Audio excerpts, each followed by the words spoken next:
السلام علیکم. غالب کا ایک اچھا سا کلام اپنا احوال دل زار کہوں یا نہ کہوں، ہے حیا مان اظہار کہوں یا نہ کہوں، نہیں کرنے کا میں تقدیر ادب سے باہر، میں بھی ہوں واقف اسرار کہوں یا نہ کہوں، شکوہ سمجھو اسے یا کوئی شکایت سمجھو، اپنی ہستی سے ہوں بیزار کہوں یا نہ کہوں، اپنے دل ہی سے میں احوال گفتاری دل، جب نہ پاؤں کوئی ہم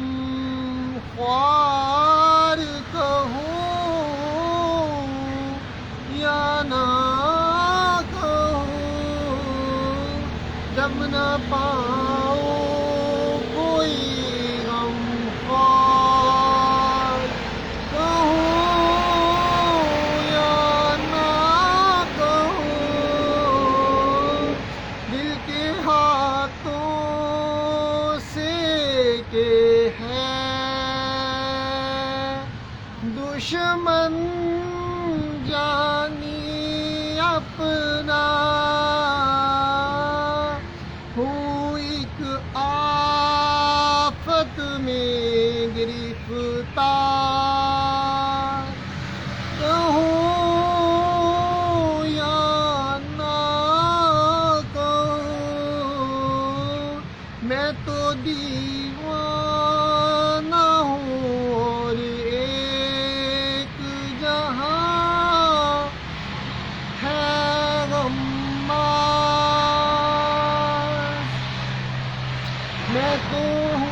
میں تو دیوانہ ہوں اور ایک جہاں ہے غماز، گوش ہے درے پسے دیوار کہوں یا نہ کہوں، آپ سے وہ میرا احوال نہ پوچھے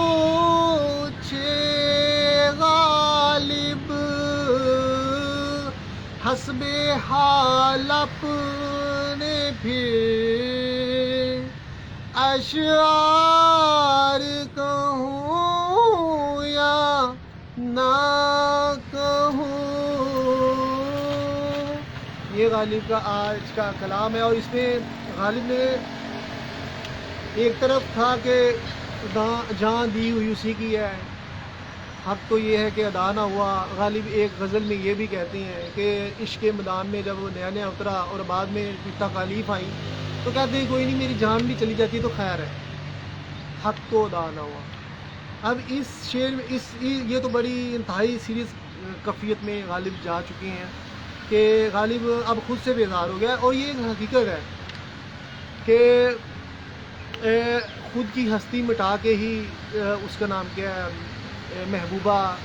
کے تصور کی یاد جو ہے نا وہ آباد ہوتی ہے۔ اور انسان جب اپنی ہستی مٹاتا ہے اور اپنا سب کچھ کھانا پینا اوڑھنا بچھوڑنا سب کچھ چھوڑ کے محبوبہ کے تصورات میں ہر وقت کھو جاتا ہے، اس کی پرستش کرتا ہے، اس کی عبادت کرتا ہے، اس کی پوجا کرتا ہے، اس کو انسان پکارتا ہے، مگر یہی چیز بیزارگی بن جاتی ہے، انسان خود کو کوستا ہے۔ ایک جگہ پہ کہتے ہیں کہ خود کو کوسوں کے رکھوں خود کے ساتھ نوحہ گھر کو میں، اس طرح کے اشارتی غالب نے کہے ہیں۔ تو یہاں پہ غالب خود سے بیزار ہے، خود سے بیزار ہے، اور غالب خود سے بیزار نظر آ رہا ہے ان شعر میں کہ وہ شکایت کر رہا ہے کہ اب بیزار کیوں ہے کہ محبوبہ جو ہے اسے اس قابل نہیں سمجھ رہی کہ وہ اس کو اپنی توجہ کا مرکز و محور سمجھے، یا وہ بھی اسی طرح تڑپ رہی ہو، یا اسی طرح مر مٹے غالب کے لیے جس طرح غالب مر مٹ رہا ہے اس کے لیے۔ تو عشق کی ڈیفینیشن بھی یوں ہی مکمل ہوگی جب دو شخصیات ایک دوسرے کے لیے تڑپتی ہیں، ایک دوسرے کا ورد کرتی ہیں اور اپنی ہستیاں مٹاتی ہیں۔ مگر یہاں پہ کیا ہو رہا ہے کہ غالب تڑپ رہا ہے، اس کی ہستی مٹ رہی ہے، جبکہ وہ غالب کی محبوبہ جو ہے نا اس کو توجہ قابل نہیں سمجھتی، تو لہٰذا غالب اب خود سے بیزار ہونا شروع ہو، اب اس کو اپنا آپ اچھا نہیں لگتا۔ اب دیکھیں کہیں نہ کہیں تو انسان کو تھوڑا سا اگر انسان کی ہستی ملتی ہے، اب عشق حقیقی اگر دیکھا جائے تو اگر اشاق سے اللہ تعالیٰ ظاہری تمام اسباب چھین لیتا ہے، مگر میں عشق اللہ کی طرف سے ملتا ہے اور انسان کی زندگی میں بہار رہتی ہے، کیونکہ وہ ساقی جام بھر بھر کے پلا رہا ہوتا ہے، انسان میں جذب و مستی کفیات بڑھتی ہیں، اور جوں جوں انسان قربانیاں دیتا ہے وہ شخصیات انمول سے انمول تر ہو جاتی ہیں عشق حقیقی کے حوالے سے۔ اب عشق مجازی کے حوالے سے بھی دو شخصیات اپنا سب کچھ لٹا دیتی ہیں تو پھر یہ عشق پروان چڑھتا ہے۔ اگر جن سے مخالف کی طرف سے اگر میں عشق نہ ملے تو وہ ون سائیڈڈ عشق ہو تو پھر بھی تباہی ہے، جیسے غالب کو تباہ ہوا ہے، کیونکہ اسے وہ جو ہے وہ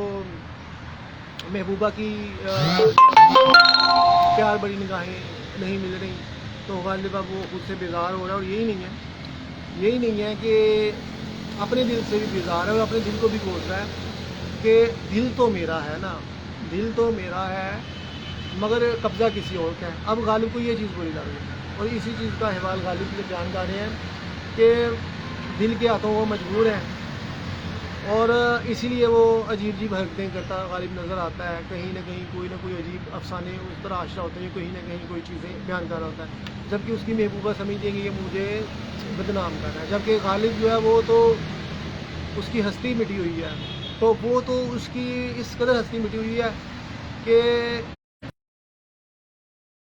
جو کفیات اس کی ہو رہی ہیں وہ اس کو اب اپنے دل کے ہاتھوں سے کیا ہے دشمن جان، اب دل کو بھی اپنا دشمن جان رہا ہے غالب کہ نہ یہ کم وقت عشق، ایک جگہ کم وقت عشق کا بھی لفظ استعمال ہے کہ نہ تو یہ عشق ہوتا اور نہ ہی یہ ہستی مٹتی اور نہ ہی یہ چیزیں ہوتی، تو یہ چیزیں غالب بیان کر رہے ہیں۔ ہوں ایک آفت میں، اب عشق کو بھی آفت کہہ دیا، ہوں ایک آفت میں گرفتار کہوں یا نہ کہوں، اب غالب نکل بھی آ رہے ہیں۔ تو غالب اب اس طرح کے اب غالب نے ان اشعار میں بیچاروں نے بیان کر دیا ہے کہ وہ کس قدر مایوسی کا شکار ہے اور کس قدر اس کی محبوبہ اور اس کے درمیان فاصلے، وہ محبوبہ جو اس کی فرضی محبوبہ ہے، ہو سکتا ہے کبھی نہ کبھی اس نے تھوڑی سی امید دلائی ہو اور غالب اس کے عشق میں یوں گرفتار ہو گیا، اور اب یہی اس چیز کو ہی لے کے غالب کہ وہ اس کی توجہ کبھی نہ کبھی اس کی طرف ہوگی، مگر وہ کیونکہ اس شخصیت میں